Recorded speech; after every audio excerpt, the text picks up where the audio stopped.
એટલું જ equal important અમારા કાર્યકર્તા છે. ત્યારે હમણાં જ આ 7મી ડિસેમ્બરે 2024 અમદાવાદમાં નરેન્દ્ર મોદી સ્ટેડિયમમાં અમારો કાર્યકર સુવર્ણ મહોત્સવ છે. 1 લાખ કાર્યકર્તાઓ BAPSના, હું ખાલી ભારતની જ વાત કરું છું, એમાંથી ત્યાં ભેગા થશે. ઓહો, અમારા હરિભક્તો અને ડિસાઇપલ્સ એક સેગમેન્ટ જુદું છે. બરાબર.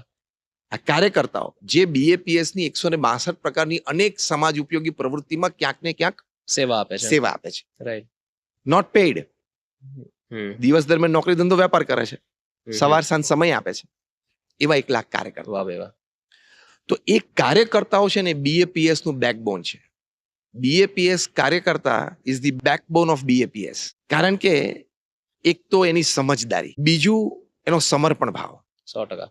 અને ત્રીજું એની સેવા. એટલે BAPS કાર્યકર્તાને તમારે જો એક વાક્યમાં વર્ણવવો હોય તો એ સમજદારી, સમર્પણ અને સેવા.